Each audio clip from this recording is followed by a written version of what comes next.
Welcome to Sleepy Crimes. I am Anna, your host. Tonight, we drift into the shadows of the Great Tambora Eruption, an event of such magnitude that it rewrote the very geography of our world. We begin our journey on the island of Sumbawa, a jewel in the crown of the Indonesian archipelago, in the soft, humid spring of 1815. Imagine, if you will, an island of rugged beauty, where the air is thick with the scent of sandalwood and the salty tang of the Java Sea. Here, the earth was rich, and the people lived in harmony with a landscape that seemed eternal. The sun rose each day over emerald forests and rolling hills, illuminating a world that felt safe, prosperous, and deeply rooted in the ancient rhythms of the tides and the seasons. Towering above the northern peninsula was the great mountain itself, Mount Tambora. Before the world knew its true power, it was a majestic stratovolcano that reached nearly 14,100 feet into the heavens. It was one of the highest peaks in the entire region, a landmark for sailors, and a source of life for the villagers who lived upon its fertile slopes. For centuries, the mountain had remained silent, a sleeping giant draped in a dense blanket of ancient forest. There were no stories in living memory of fire or smoke, only the steady, comforting presence of the peak against the horizon. The people of the three kingdoms, Tambora, Sangir, and Pekat, built their homes and their lives under its watchful eye, never suspecting that the very ground beneath them was preparing to breathe once more. The culture of these kingdoms was vibrant and sophisticated.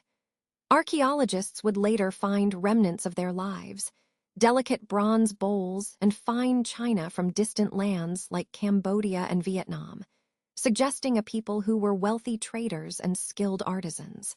They had their own unique language, a tongue that sounded like no other in the islands, echoing through the busy marketplaces where they traded honey, horses, and the prized Tambora coffee.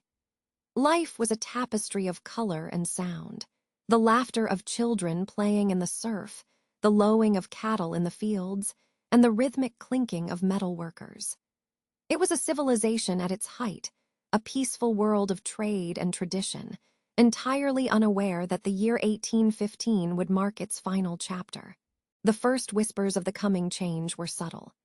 In the years leading up to the catastrophe, beginning around 1812, the mountain had begun to stir with small tremors and a dark, persistent cloud of steam that clung to the summit like a heavy shroud.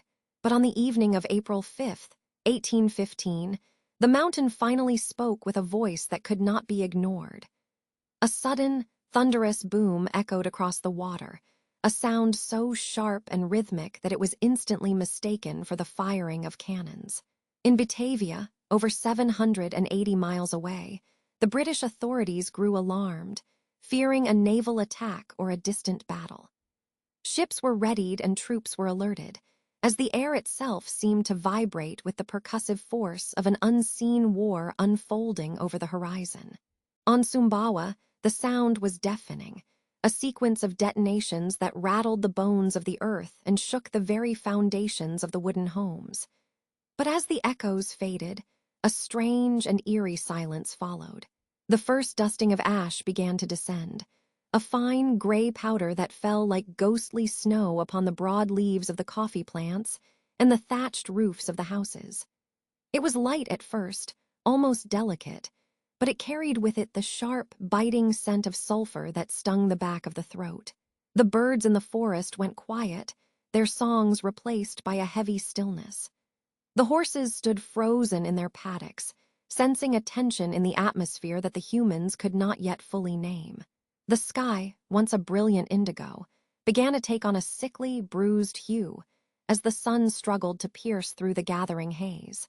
As the night of April 5th deepened, the people of the island watched the summit with a mixture of awe and growing dread. They did not yet know that they were witnessing the opening notes of a symphony of destruction. For now, it was merely the whispers of the mountain, a warning from the deep. The officials in the surrounding islands noted the strange cannon fire in their journals, recording the date as one of curiosity rather than catastrophe. They could not have imagined that the sleeping giant had just exhaled its first breath of fire, and that within days, the world they knew would be buried under a mountain of ash and shadow. For tonight, the island remains in a state of uneasy grace, a peaceful kingdom standing on the threshold of the unknown. The evening of April 5th, 1815, began with a deceptive stillness that blanketed the Indonesian archipelago. As the sun dipped toward the horizon, casting long, amber fingers across the Java Sea, the residents of the various islands went about their final chores of the day. On the island of Sumbawa, the great mountain known as Tambora stood as a silent, hulking sentinel against the deepening indigo of the sky. It had been decades since the mountain had shown any true signs of life, and to many, it was merely a part of the landscape, a permanent and unmoving fixture of their world. But deep within the earth, the pressure had reached a breaking point. The quiet was not a sign of peace, but a heavy, breathless pause before a storm that would reshape the world. As the first shadows of night began to stretch across the land, a sound emerged from the depths, a sound that did not belong to the wind or the waves. Suddenly, the silence was shattered by a series of thundering detonations that seemed to shake the very foundations of the ocean floor. To those living on the slopes of the mountain, it was an immediate and terrifying roar, but for those hundreds of miles away, the sound transformed into something strangely familiar yet deeply unsettling. In Batavia, the bustling capital located over 1,260 kilometers to the west, the air suddenly vibrated with a rhythmic, low-frequency booming. It was a sound so distinct and powerful that it caught the attention of the British and Dutch authorities who were still navigating the complex political landscape of the Napoleonic Wars. They did not hear the scream of a volcano. They heard the perceived thunder of war. The sound traveled through the humid night air with a clarity that suggested a naval engagement was occurring just beyond the visible horizon, a phantom battle fought by a phantom fleet. Sir Thomas Stamford Raffles, the Lieutenant Governor of Java, was at his residence that evening when the first reports reached him. He was a man of keen intellect and observation, yet even he was misled by the sheer acoustic power of the event. In his memoirs, he would later record that the explosions were almost universally attributed to distant cannon fire. At the time, the British were on high alert, and the possibility of a French attack or a local uprising was a constant concern in the back of every administrator's mind. Raffles sat in the dim light of his study, listening to the persistent thuds that rattled the window panes and stirred the dust on his desk. To him, the sounds were too deliberate, too rhythmic to be a trick of nature. He believed that somewhere out in the dark waters, a conflict was unfolding, and as the governor, he could not allow an attack on his territory to go unanswered. The confusion was not limited to the capital.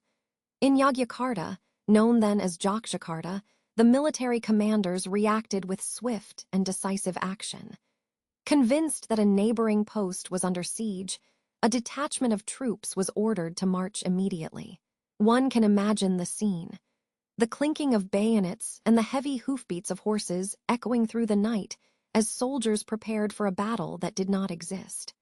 They marched toward the sound of the perceived cannonade, their eyes scanning the darkness for the flash of gunpowder or the glow of signal fires. But the further they marched, the more elusive the source became. The horizon remained empty, and the air held a strange, heavy quality that muffled their commands. They were chasing a ghost, a sound born of fire and stone that had traveled hundreds of miles to trick the ears of men trained for combat. Along the coasts, the alarm was equally palpable. In two separate instances, authorities dispatched boats into the surf, believing they were responding to distress signals from ships lost at sea. The sailors rowed out into the blackness, straining their eyes to find the silhouettes of masts or the orange glow of a burning hull. They expected to find desperate men clinging to wreckage or a vessel being battered by a storm, but they found only the vast, indifferent expanse of the ocean. The booming continued, echoing across the water like a drumbeat from the deep, Yet the surface of the sea remained remarkably calm. In Makassar, located 380 kilometers away on the island of Sulawesi, the detonations were so loud they were described as terrifying. Further east, in Ternate, the sounds were heard 1,400 kilometers from the mountain, a distance so vast it is difficult to comprehend how a sound could remain so potent. As the night wore on, the sensory evidence began to shift, offering the first clues that this was no human conflict. A strange, sharp odor began to drift through the streets of Batavia, a smell described by some as nitrous or sulfurous, biting at the back of the throat and stinging the eyes. It was the scent of the Earth's interior being vented into the sky. Then came the ash. It didn't fall like a heavy blanket at first, but rather like a fine, ghostly snow that dusted the leaves of the palm trees and the hats of the confused sentries. By the morning of April 6th, the sun struggled to pierce through a hazy, leaden sky. In East Java, the fine gray powder began to accumulate on the ground, and the thundering sounds, though fainter now, continued at intervals. The initial panic of war began to give way to a deeper, more primal dread as the realization dawned that the enemy was not a rival navy, but the world itself. The people of the islands could only watch as the atmosphere grew thick, and the familiar blue of the tropical sky was replaced by a dull, oppressive gray. The mountain of Tambora had spoken, and though the initial reports from distant islands suggested a modest eruption by the standards of the region, it was merely the opening movement of a much larger, more violent symphony. The events of April 5th were a warning, a thunder in the deep that reached across thousands of kilometers to announce the awakening of a giant. For now, the troops returned to their barracks and the rescue boats were pulled back to shore, their crews bewildered by the lack of a target. But as they cleaned the fine gray dust from their uniforms, they did so with the heavy knowledge that the earth beneath them was no longer silent, and the true climax of the mountain's fury was yet to come.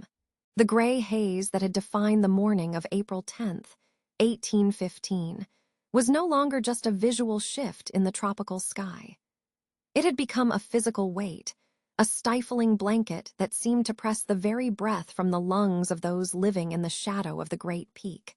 On the island of Sumbawa, the usual rhythmic sounds of the forest, the chatter of birds and the rustle of palms, had fallen into a hollow, expectant silence. The atmosphere was charged with a static tension that made the fine hairs on one's arms stand at attention. As the sun began its descent toward the horizon, though no one could truly see its golden light through the thickening veil of volcanic dust, the island braced for a transformation. The earth did not merely shake. It began to thrum with a deep, subsonic frequency that vibrated through the soles of the feet and into the very marrow of the bone.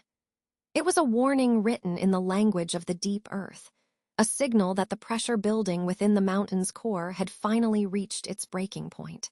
At precisely 7 in the evening, the tension snapped.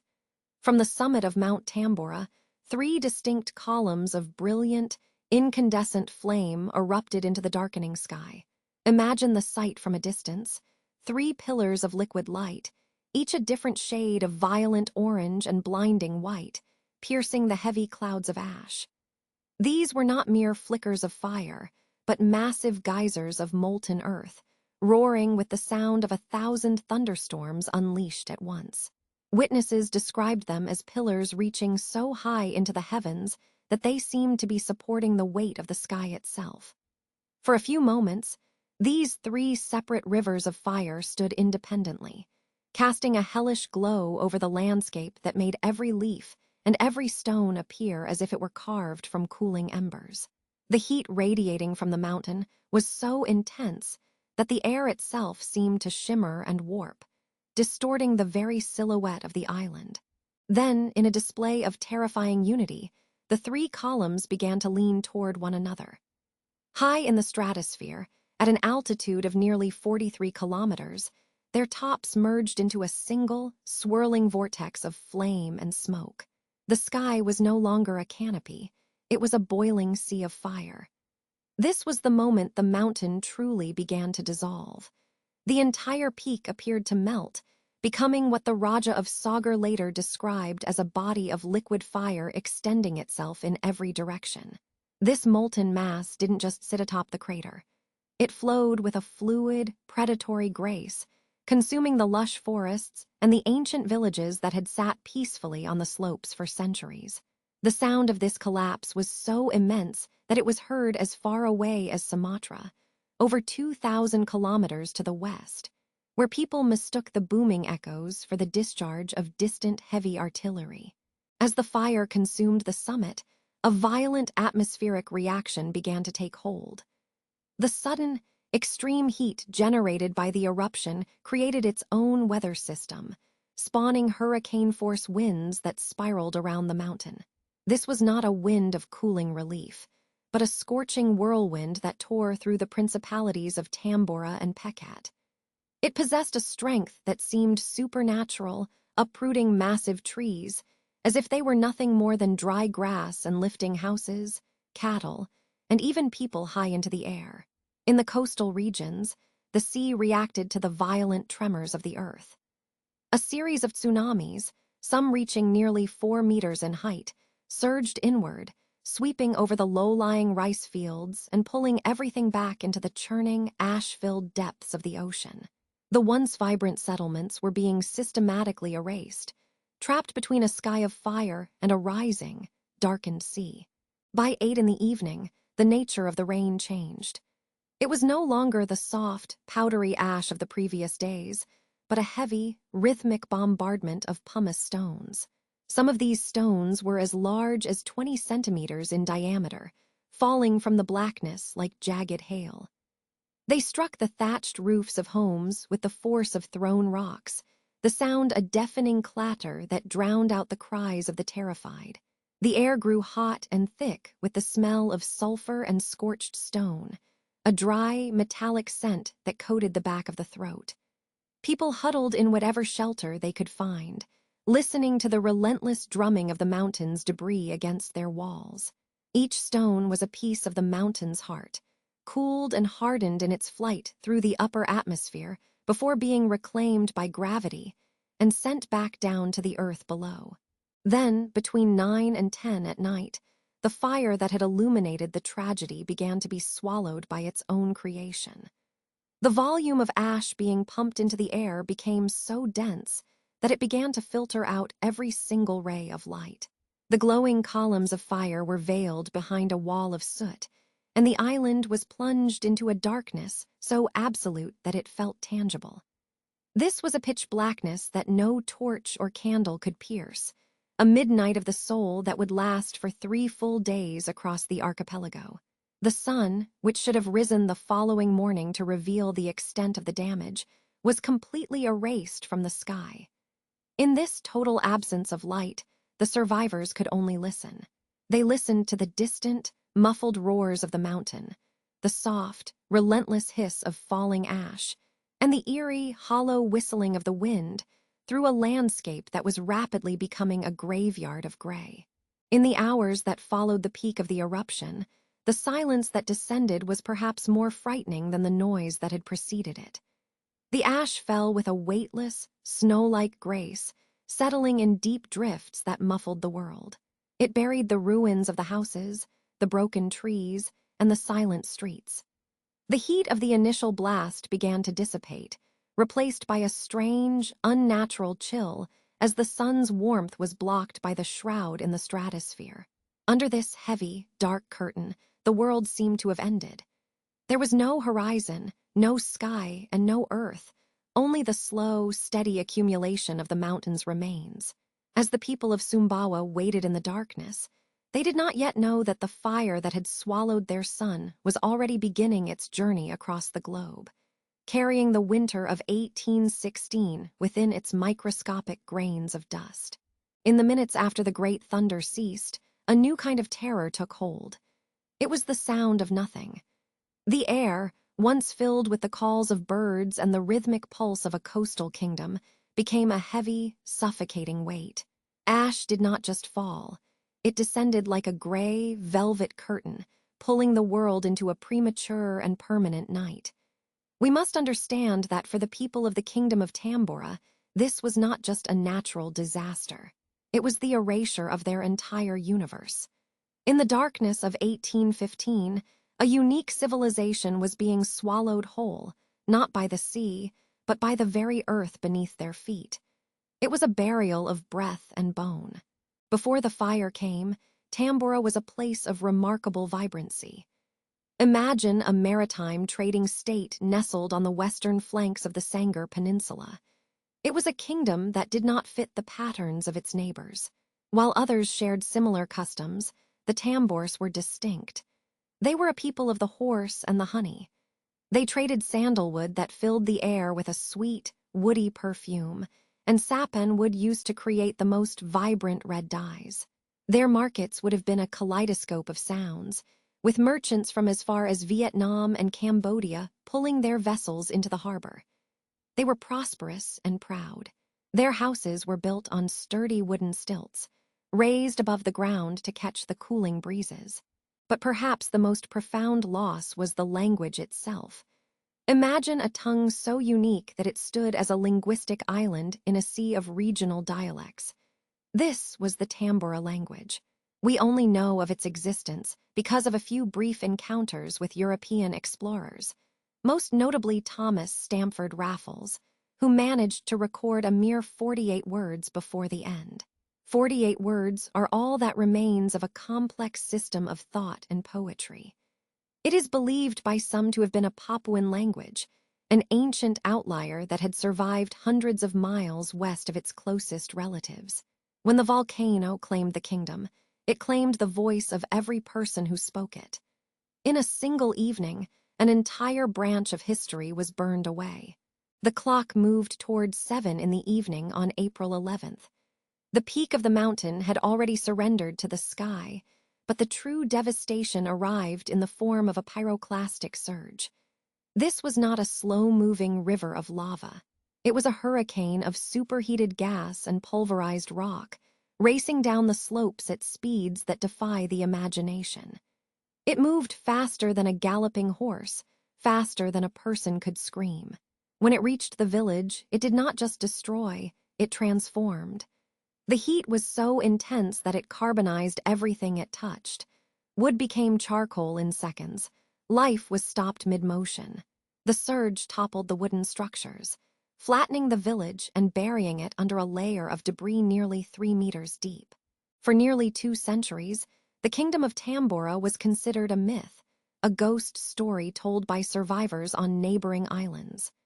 The jungle reclaimed the slopes, and the thick layer of ash became the foundation for new life, hiding the tragedy beneath.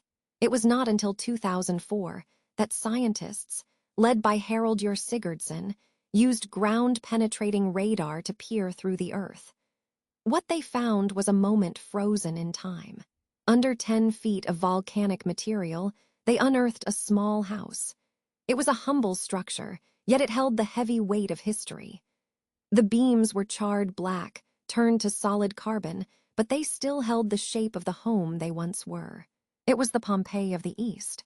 As the archaeologists carefully brushed away the layers of ash, they found more than just wood and stone. They found the intimate details of a life interrupted. There were ceramic pots still sitting where they had been placed on the kitchen floor. There were bronze bowls and iron tools, and even the remains of a goat's foot, perhaps intended for a final meal that was never eaten. But the most haunting discovery was the people. In one house, 2 adults were found. They were not just skeletons. They were carbonized shadows of who they had been. One individual was found with their hand raised toward their head, a desperate, instinctive gesture of protection. It is a posture of pure, human vulnerability that transcends time. The silence that follows such a discovery is different from the silence of 1815. It is a silence of reverence. We look at these artifacts, the shards of Chinese porcelain and the copper jewelry, and we realize that an entire kingdom's worth of dreams and memories was buried here. The 10,000 people who once called this peninsula home vanished so completely that even their name became a footnote in geological history. They were a trading power, an agricultural gem, and a linguistic mystery. Now they are a collection of carbonized beams and silent remains, resting beneath the shadow of the mountain that both gave them fertile soil and, in the end, took everything they ever knew away. We sit now in the quiet of the present, looking back through the ash. The tragedy of Tambora reminds us of the fragility of our world. A language spoken for 1,000 years can disappear in a single night. As we move forward into the global consequences of this eruption, let us not forget the people. Their story is part of the earth. The ocean has a way of holding its breath before a catastrophe, a heavy, airless pause. On the night of April 10th, 1815, the waters of the Flores Sea were deceptively calm, a vast mirror reflecting a sky choked with sulfur. On board merchant vessels, the men on watch felt a vibration in the soles of their feet that rattled the lanterns on the masts. It was a shuddering of timber hulls, as if the ships themselves were trembling. Then came the booms, low, rhythmic, and like heavy artillery. Across Java and Sumatra, hundreds of miles away, soldiers assumed a naval battle was raging just beyond sight. They prepared for war, never suspecting that the enemy was a mountain that had reached its breaking point. While the world beyond the horizon prepared for battle, the Sangir Peninsula witnessed a second disaster. As the mountain collapsed, immense rivers of liquid fire and ash, the pyroclastic flows, rushed down the slopes at over 100 miles per hour. When this mass slammed into the ocean, the reaction was violent. The water hissed into columns of steam rising thousands of feet, creating a hot fog that enveloped the shore. This sudden displacement of millions of tons of rock pushed the sea outward with a primal force. This was not a single wave, but a series of heavy surges radiating across the archipelago. These surges gathered height as the seabed shallowed, becoming an invisible threat traveling through the darkness toward unsuspecting coastal communities. To those on the beaches of Sumbawa and Lombok, the first sign was an eerie, unnatural silence as the ocean retreated. The water pulled back hundreds of yards, exposing jagged coral reefs and gasping fish in the mud. In the dim, ash-filtered light, it looked as if the world was draining away. People wandered onto the dry seabed, driven by curiosity, unaware the water was gathering strength. Far out in the darkness, the horizon thickened into a wall of obsidian water that blotted out the stars. It moved with a relentless weight, carrying uprooted forests and volcanic debris. This wall of water was the sea's response to the mountain's collapse, a force that would soon reclaim the land with terrifying speed. When waves struck Sangir at 10 in the evening, they were reported to be 4 meters high, a mass of salt water and ruin. The impact was absolute. In Bima, the sea surged into estuaries, tearing boats from anchors and tossing them into inland fields. The coast itself surrendered, with some areas of the shoreline subsiding 6 meters beneath the new, churning surface. Entire villages were swept into the sea in moments. The confusion of sailors was total, as familiar stars were hidden behind a shroud of falling ash, and the water beneath them turned into a chaotic mess. They could only cling to their vessels and pray for a dawn that seemed as though it might never come, lost in a landscape of water and fire. Maritime reports describe a world unrecognizable. Ships navigating the aftermath found a sea turned into gray slurry. Immense rafts of pumice, 5 kilometers wide, drifted like phantom continents. These rafts could trap a vessel, forcing crews to shovel stone off decks to avoid sinking. The water felt heavy against hulls, a mixture of ash and brine resisting the push of oars. As the sun was blotted out for 2 days, mariners worked by lantern light, their breath coming in shallow gasps through the sulfuric haze. The ocean was no longer a path for travel, but a graveyard of floating debris where the line between the sky and the water had been erased by the mountain's immense, suffocating output. As far as East Java and the Malacca Islands, the sea remained restless, rising and falling in violent intervals that defied the logic of the tides. The tsunami had claimed thousands of lives, but its reach extended far beyond the immediate drowning of the land. It transformed maritime routes into landscapes of obstacles. Sailors spoke of a deep psychological toll. The sound of water hitting the ship was no longer a comfort, but a reminder of the power from the mountain's heart. They watched as islands were reshaped by the tide, the greenery replaced by desolate desert. The sea had become a witness to the mountain's fury, a vast graveyard where the boundaries of the earth and the deep were forever blurred, leaving a legacy of silence over the once thriving coasts. The great pillar of ash did not simply dissipate into the tropical blue. It pierced the very ceiling of our world, climbing 43 kilometers into the thin, frozen silence of the stratosphere. High above the weather, where the rain could never reach to wash it clean, the mountain had injected a massive ghost of itself into the sky. This was not merely soot and rock, but a chemical envoy that would rewrite the history of the coming years. While the islands below were still grappling with the immediate suffocating darkness and the roar of the sea, the upper atmosphere was beginning a slow and silent transformation. The sulfurous gases, primarily sulfur dioxide, began to mingle with the sparse water vapor of the high altitude.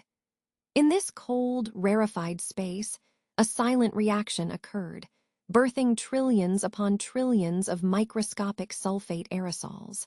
These were not heavy particles that would fall back to Earth in a few days. They were a shimmering, invisible veil of liquid mirrors, so light they could hang suspended for years, drifting on the invisible rivers of the air. As the weeks of 1815 bled into months, this sulfurous crown began its journey around the planet. Driven by the relentless longitudinal winds of the high atmosphere, the cloud began to stretch and lengthen, encircling the globe like a tightening silver ribbon. It moved with a patient, unyielding speed that no eye from the ground could truly perceive. Over the Indian Ocean, through the high corridors above Africa, and across the vast Atlantic, the veil spread. It was a phantom ceiling, a second sky that sat 10 to 30 kilometers above the clouds where birds fly.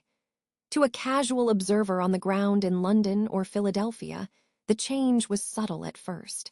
The air felt different, perhaps a bit more parched, though no rain seemed to alleviate the strange, hazy quality of the light. The sky was losing its deep, vibrant sapphire, replaced by a milky, opalescent sheen that seemed to drain the vitality from the horizon even on the clearest days. In the summer of 1815, the people of London began to notice a terrifying beauty in the heavens. As the sun dipped toward the horizon, the sky did not simply fade into the familiar soft pinks and purples of twilight. Instead, it erupted into violent, bruised oranges and blood-red crimsons that seemed to linger far longer than they should.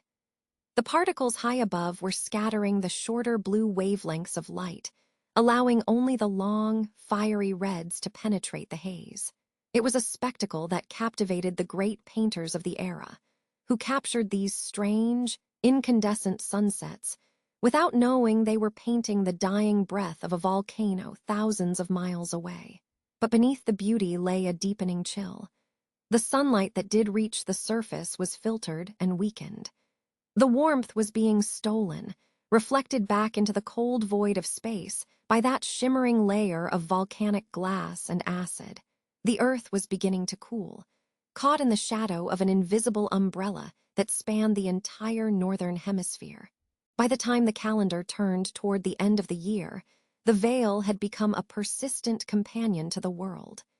In the northeastern United States, a phenomenon known as the dry fog began to appear. It was a peculiar, translucent haze that did not behave like any fog the farmers had ever seen. It did not cling to the damp valleys or burn away under the heat of the noon sun. It remained fixed, a spectral gauze that reddened and dimmed the sun so severely that sunspots could be seen with the naked eye, appearing like dark blemishes on a pale, copper disk. Wind did not disperse it, rain did not wash it away. It was as if the very air had become thick with the memory of the eruption. This dry fog was the physical manifestation of the stratosphere's burden, a sign that the atmospheric chemistry of the planet had been fundamentally altered. The world was now looking at the sun through a shroud of volcanic debris, a filter that promised a winter far longer and more bitter than anyone was prepared for. The cooling was not a sudden plunge, but a slow, creeping erosion of the seasons. In the high latitudes of the north, the autumn of 1815 felt sharp and premature. The frost arrived before the harvests were fully gathered, nipping at the edges of the fields with an icy persistence. The sulfate aerosols continued to congregate, thickening the veil as more and more of the volcanic plume was processed by the atmosphere. Scientists today estimate that the average global temperature dropped by 0.7 degrees Celsius, a number that sounds small until you consider the delicate balance required for a single grain of wheat to ripen. In some regions, the dip was far more severe, creating localized pockets of cold that defied all tradition. The atmosphere had become a trap, holding the Earth's heat at bay while the sun's energy was bounced harmlessly away. The stage was being set for a year that would go down in history as the year without a summer, a time of darkness that was birthed in the fires of Tambora. As the world drifted into the winter months, the silent movement of the ash continued its work. It was no longer just a cloud over Indonesia. It was a global phenomenon, a geological fingerprint pressed onto the very air we breathe. The millions of tons of sulfur were now a permanent fixture of the stratosphere, destined to remain there for years to come. The birds migrated through a hazy sky, and the oceans churned beneath a sun that felt distant and clinical, lacking its usual golden weight. People huddled in their homes across Europe and America, watching the strange, flickering colors of the dusk and wondering why the stars seemed so much dimmer than they remembered. The mountain had fallen silent, its summit a broken caldera, but its spirit was now everywhere, woven into the winds and the frost, preparing to unveil a masterpiece of cold that would bring the world to its knees in the coming year of 1816. Ghost haunting the atmosphere. By the spring of 1816, a persistent veil had settled over the northeastern United States and across the Atlantic into Europe. People noticed it not by what they felt, but by what they saw. A dry, sulphurous fog began to dim the sun, turning the midday light into a sickly, copper glow. It was a haze that no wind could move and no rain could wash away. It hung there, heavy and expectant, as if the sky itself had forgotten how to be blue. In those early months of 1816, the settlers in New England looked to the heavens with a growing sense of unease. The sun, once a bright and warming presence, was now a pale disk that could be stared at with the naked eye. Some reported seeing dark spots upon its surface, whispering that the world was being punished. The seasons began to blur into a singular, shivering gray. In early June of 1816, a deceptive wave of warmth briefly swept through the valleys of Massachusetts and New Hampshire.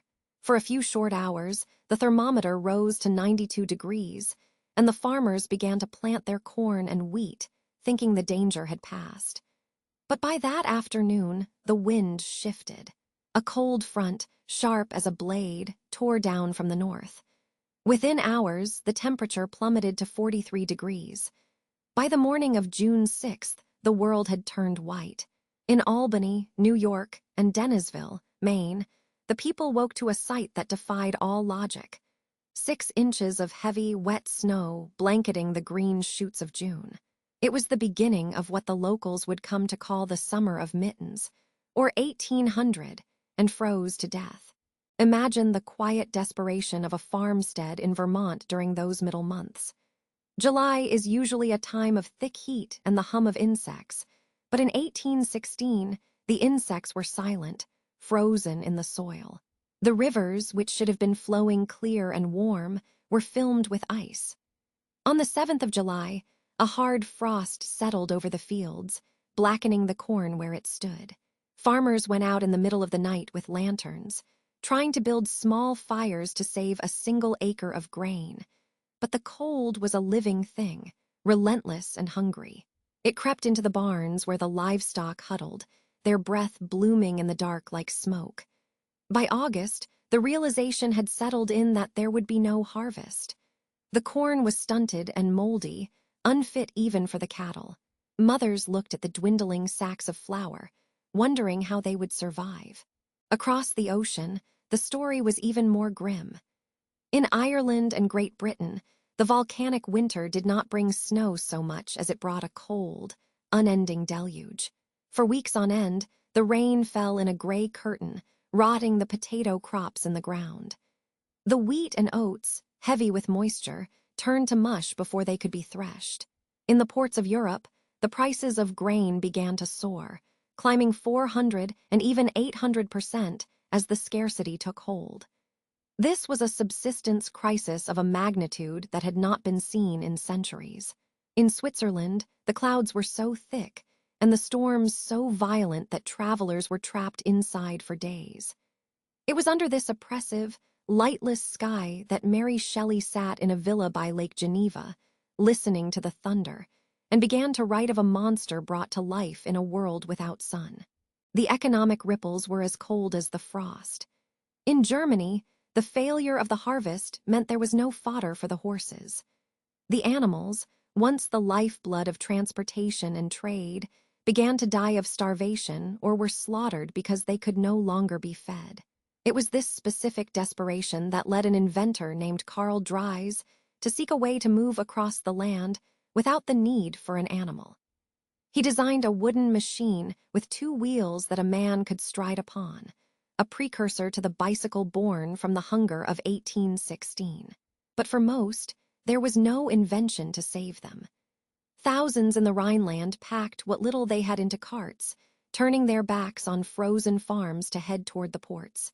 They hoped for a new life in a distant America, not yet realizing that the other side of the Atlantic was suffering just as deeply. They were refugees of the air, fleeing a volcano they did not even know existed, chased by a dust that had traveled thousands of miles to settle on their fields. As the autumn of 1816 approached, the atmosphere took on an even more surreal quality. The dry fog persisted, and the sunsets became terrifyingly beautiful. Because of the fine volcanic ash in the stratosphere, the light was scattered into brilliant, fiery reds and deep, bruised purples that lingered long after the sun had dipped below the horizon. It was a haunting, aesthetic mask for the tragedy unfolding below. In the villages of New England, people gathered to watch these strange displays, their faces illuminated by a light that felt unnatural. They spoke of the poverty year with hushed voices. They watched as the birds, confused by the cold and the dim light, failed to migrate or fell dead from the trees. The world felt fragile, as if the very laws of nature had been unspooled. Families who had once been secure now found themselves wandering the roads, begging for bread or digging through frozen earth for any root that had survived the blight. There was a sense that the cycle of growth and renewal had been broken by an invisible hand. The harvest of dust was complete, leaving behind a trail of empty cupboards and a collective memory of a year when the sun simply failed to warm the world. As the cold deepened and the days grew shorter, the people of the Northern Hemisphere braced themselves for a winter that seemed as though it might never end, unaware that the particles high above were slowly, very slowly, beginning to drift back toward the earth. The silence of the winter was absolute, punctuated only by the crack of freezing timber in the woods and the quiet prayers of those huddled around dying fires. The sun rose on the 5th of June, 1816, with a warmth that finally seemed to promise the arrival of a true New England summer. In the town of Ipswich, the mercury climbed steadily, reaching a sweltering 92 degrees by the middle of the afternoon. Farmers wiped the sweat from their brows, leaning on their hoes and looking up at a sky that had been strangely hazy for months. This haze, a persistent and dry fog, did not dissipate with the wind or wash away with the rain. It hung like a ghostly veil, tinged with a faint, sulphurous yellow, muting the brilliance of the sun until it appeared as a pale, sickly disk that one could look at with the naked eye. But as the shadows lengthened on that Wednesday evening, the air began to shift. A fierce, biting wind swept down from the northwest, and by the time the residents of Massachusetts woke the following morning, the temperature had plummeted nearly 50 degrees. The world they stepped into was no longer the lush, green promise of June. It was a frozen landscape of impossible winter. The scent of wood smoke from hearths reignited in June filled the chilling air, a smell that belonged to November, not the season of blossoms. On the morning of the 6th of June, the reality of the atmospheric upheaval became undeniable. In Plymouth, Connecticut, a clockmaker named Chauncey Jerome prepared for his walk to work. The air was so sharp that it cut through his light summer layers, forcing him to reach back into his trunk for garments he thought had been put away for the season.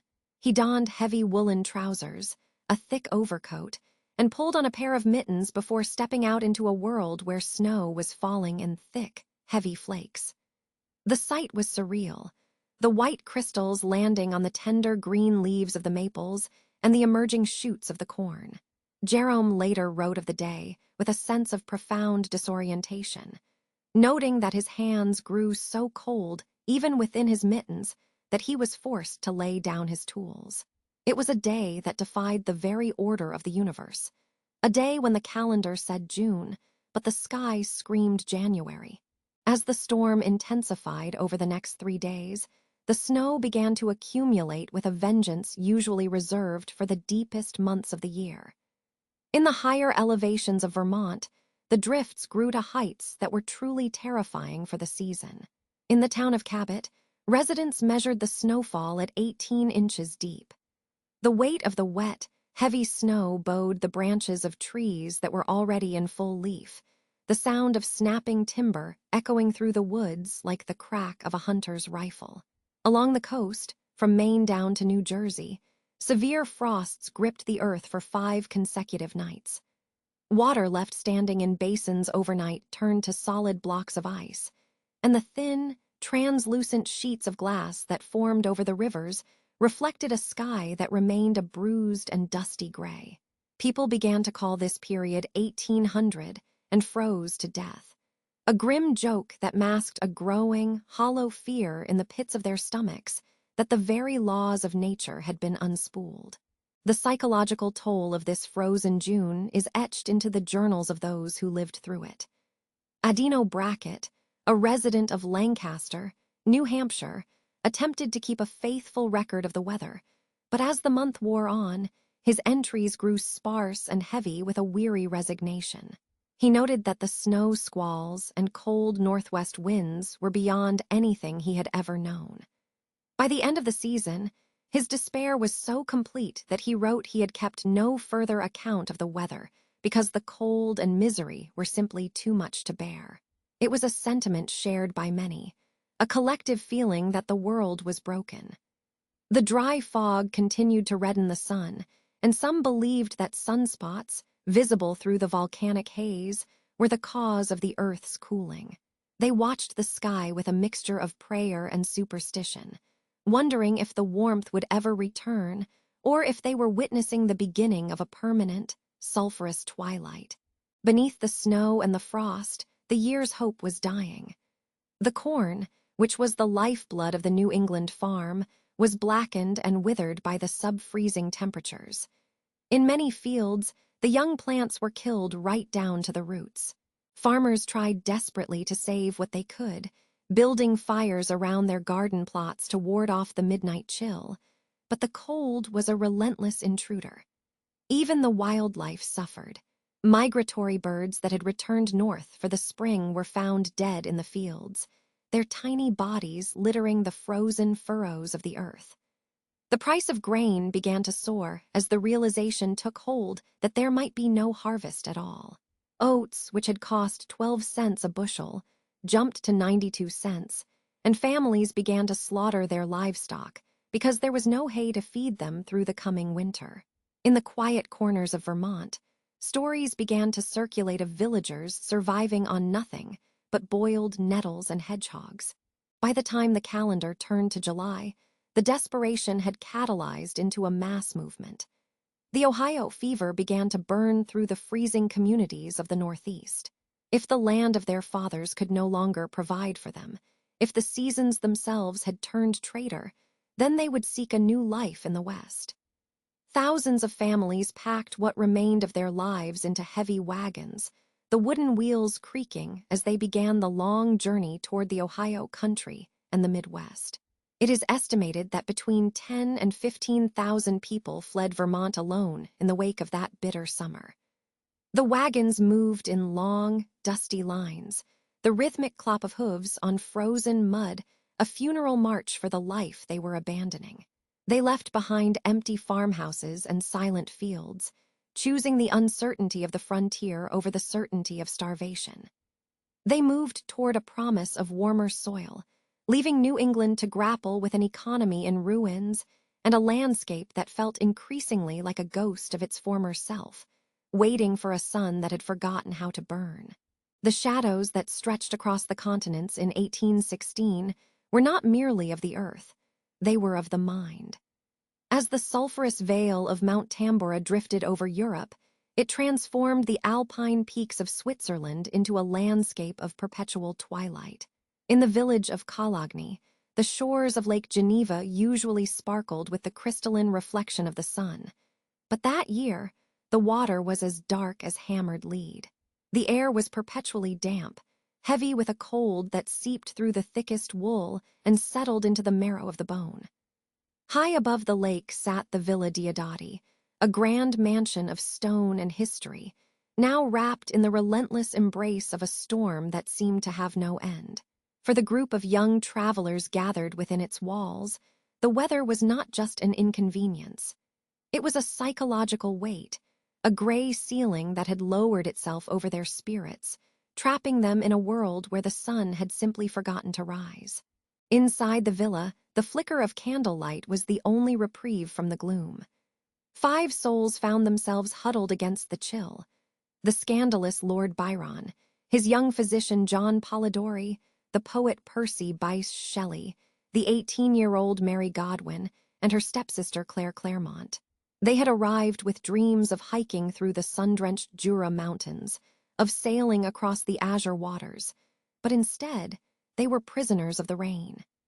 Day after day, the wind howled through the shutters, and the thunder clapped with such violence that the very foundations of the villa seemed to tremble. It was a summer that felt like a funeral for the season itself. Mary would later recall the incessant rain that beat against the windows, a rhythmic, driving force that forced their thoughts inward, toward the darker corners of human existence. The atmosphere was thick with the scent of wood smoke, old leather bindings, and the faint, sweet tang of laudanum used to soothe the restless nerves of those who could not sleep. Byron, ever the provocateur, found a peculiar sort of energy in the darkness. On one particularly black afternoon, when the fowls had gone to roost at noon, and the world outside was indistinguishable from midnight, he reached for a volume of German ghost stories titled Phantasmagoriana. As the group sat around the hearth, the fire casting long, dancing shadows against the tapestries, Byron read aloud. He spoke of specters that haunted the living and of the thin veil between this world and the next. The stories resonated with the strange, unearthly weather outside. It felt as though the monsters from the pages had been summoned by the volcanic ash in the air. When the book was finally closed, Byron looked around at his companions, his eyes reflecting the dying embers of the fire, and issued a challenge that would echo through the centuries. He proposed that each of them should write a ghost story of their own, a tale to match the desolation they saw through the window pane. For days, Mary struggled. While Percy and Byron discussed the deep mysteries of existence, including the nature of life and the possibility of reanimating dead matter through galvanism, she remained a silent listener. The pressure of the challenge weighed on her, yet the inspiration remained just out of reach. It was not until the deep silence of a storm-lashed night that the darkness finally spoke back to her. In a state of waking dream, Mary saw a vision that would change the history of literature. She saw a pale student of unhallowed arts kneeling beside the thing he had put together. She saw the hideous phantasm of a man stretched out, and then, by the working of some powerful engine, show signs of life and stir with an uneasy, half-vital motion. The terror of that image, born from the claustrophobic gloom of 1816, became the spark for Victor Frankenstein and his tragic creature. The monster was not merely a creation of fiction. It was a child of the volcanic winter, a manifestation of the fear that man's reach might finally exceed his grasp in a world where God seemed to have hidden his face. While Mary began the labor of drafting her novel, Lord Byron turned his pen toward a different kind of horror. He looked out at the bruised sky and the failing crops and wrote his haunting poem, Darkness. It was a nihilistic vision of a world where the sun had been extinguished, where the stars wandered darkling in the eternal space, and the icy earth turned blind and blackening. In his lines, he described the desperate acts of humanity as the cold took hold. People burning their homes just to see a flicker of light, the death of all birds and beasts, and the final, lonely end of the human race. Byron's poem was not just a literary exercise, it was a literal reflection of the reports arriving from around the world. He wrote of the famine, the war, and the despair that the Tambora eruption had spread across the globe. The poem captured the feeling that the natural order had collapsed, leaving only a lump of death and a chaos of hard clay. In those verses, the volcanic ash was distilled into ink, recording the collective trauma of a generation that feared the sun might never return. The cultural legacy of that summer at Villa Diodati is a testament to how the Earth's violent upheavals can reshape our inner worlds. Out of the damp, cold rooms of a Swiss mansion came the modern vampire and the Promethean monster, archetypes of horror that continue to haunt our screens and our dreams today. These figures were born in the shadow of a volcano located 10,000 miles away, a connection that no one in the villa could have possibly understood at the time. They only knew that the summer had died, and in its place, something strange and terrible had been born. As we look back on those months in 1816, we see that the darkness was more than just weather. It was a crucible. The ash of Tambora, drifting through the high atmosphere, acted as a filter for the human imagination, stripping away the optimism of the Enlightenment and revealing the fragile, flickering candle of our own existence in a vast and indifferent universe. The monsters of that year remain with us, reminders of a time when the sky turned black and the world learned what it meant to live without the sun. The transition from the chilling winds of Switzerland and the literary ghosts of 1816 to the humid, vibrant forests of Sumbawa Island in Indonesia marks a profound shift in our journey. We move now from the psychological echoes of the eruption to the physical evidence buried deep within the earth. For nearly 2 centuries, the village of Tambora existed only as a phantom in the dusty records of the Dutch East India Company.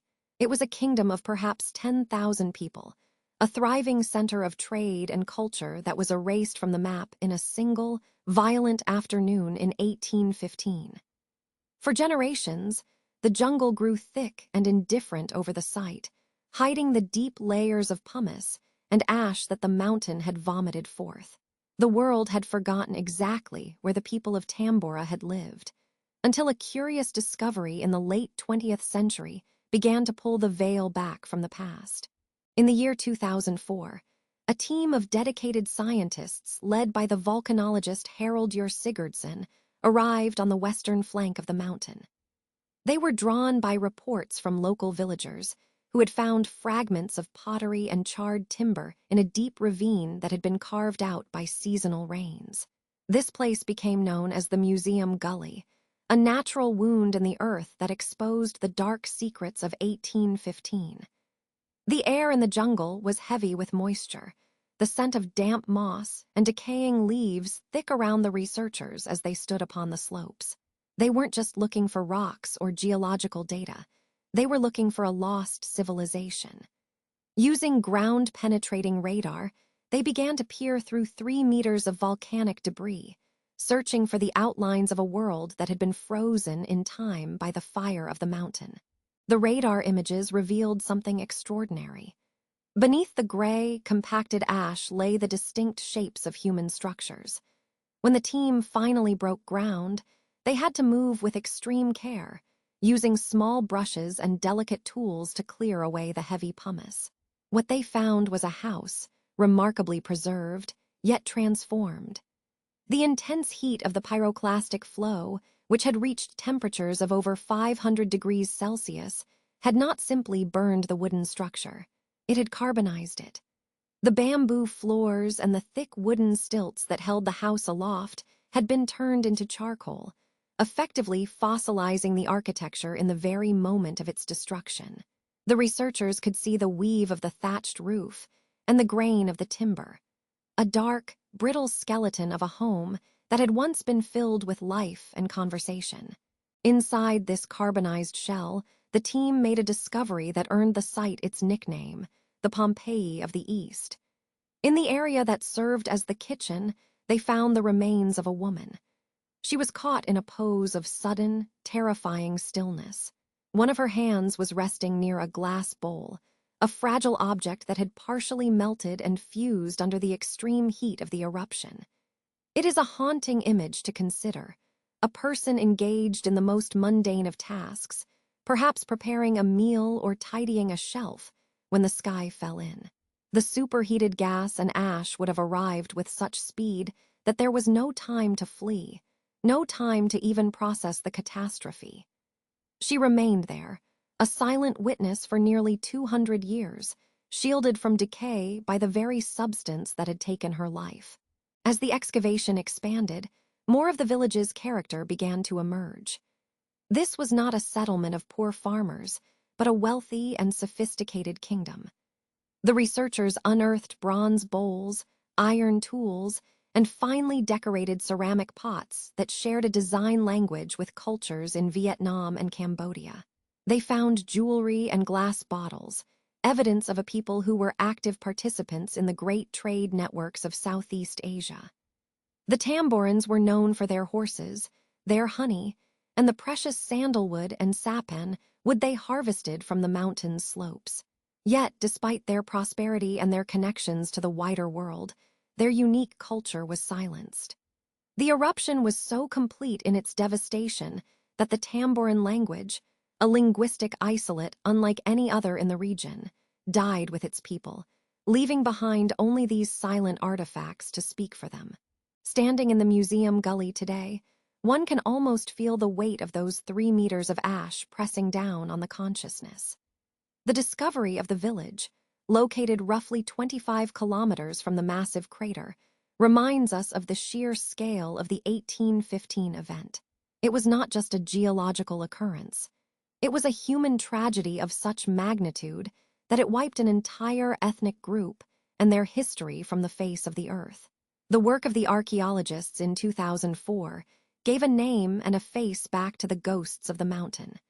It transformed a distant historical statistic into a tangible story of homes, families, and a woman in her kitchen, forever reaching for a glass bowl.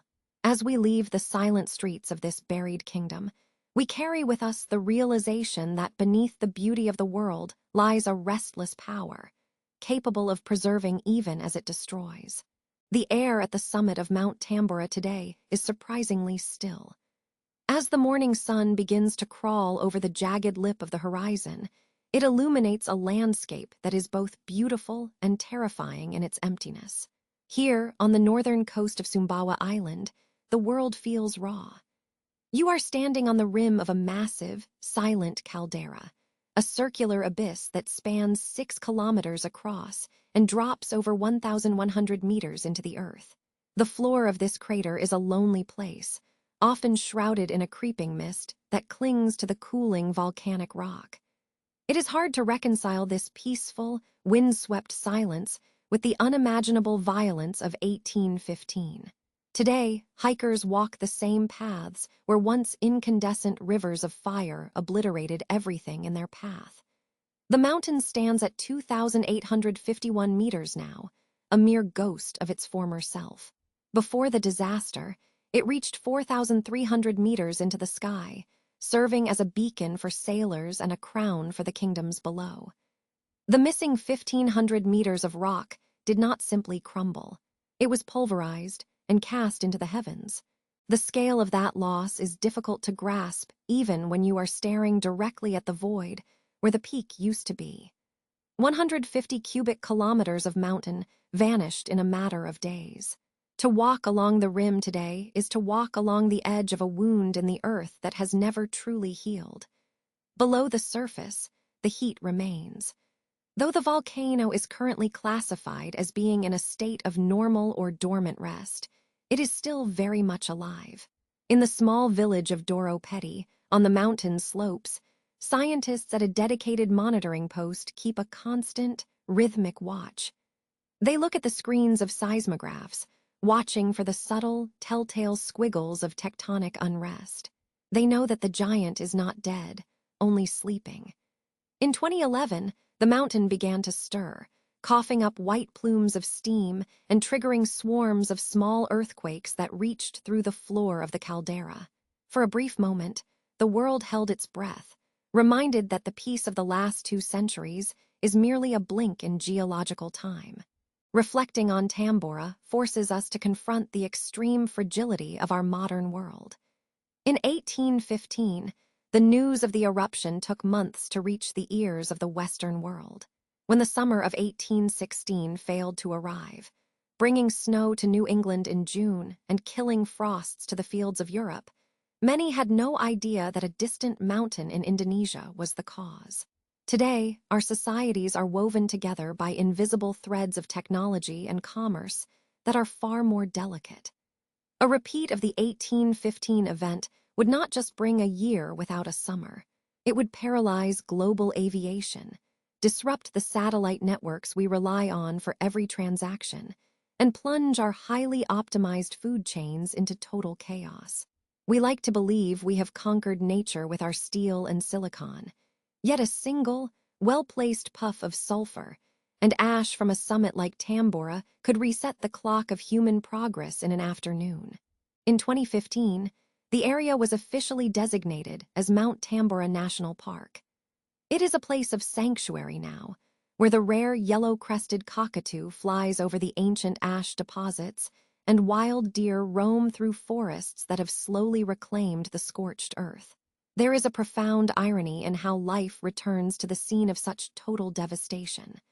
The soil here is incredibly fertile, enriched by the very minerals that once brought death to the island. Beneath this vibrant greenery, however, the archaeological remains of the lost Tambora kingdom still lie waiting. Often called the Pompeii of the East, these artifacts are frozen in time under 3 meters of ash. They serve as a quiet, dusty testament to the 71,000 lives lost to the explosion and the famines that followed. Every pottery shard and charred timber found by researchers is a reminder that we are guests on this planet, living at the mercy of forces we can monitor but never truly control. As the sun climbs higher, the shadows in the caldera begin to retreat, revealing the rugged beauty of the internal slopes. You can see where small lava flows from 1967 have cooled into dark, twisted shapes on the crater floor. These smaller events are like the quiet sighs of a dreamer, reminding us of the immense pressure building miles beneath our feet. The global temperature drop of 3 degrees that followed the Great Eruption seems like a small number on paper, but in reality, it was a catastrophe that reshaped the 19th century. It drove migrations, sparked riots, and even influenced the dark themes of literature like Frankenstein. We are inextricably linked to the breath of the earth. When the mountain exhales, the world changes. We must learn to listen to these giants, to respect the power that lies dormant in the deep, and to understand that our civilization is a thin layer of lace draped over a churning, fiery heart. The story of Mount Tambora is not just a chronicle of a past disaster. It is a living lesson in humility. It teaches us that nature does not care for our borders or our histories. It operates on a scale of thousands of years, moving with a patience that we cannot comprehend. As we look back at the ash-covered ruins and the stories of those who vanished in the fire, we find a strange sort of peace in the recognition of our own fleeting existence. The mountain will likely erupt again one day, perhaps in 50 years or perhaps in 500. Until then, it remains a silent, watchful presence on the Sangir Peninsula, a sleeping giant that reminds us to cherish the stability of the ground beneath our feet and the warmth of the seasons that we so often take for granted. Let the memory of the 1815 eruption be a soft weight on your mind, anchoring you to the present moment, where the world is quiet and you are safe in your bed. The case rests now. Let the details fade. You are safe. Close your eyes, breathe deeply, and have a good night. Sleep well.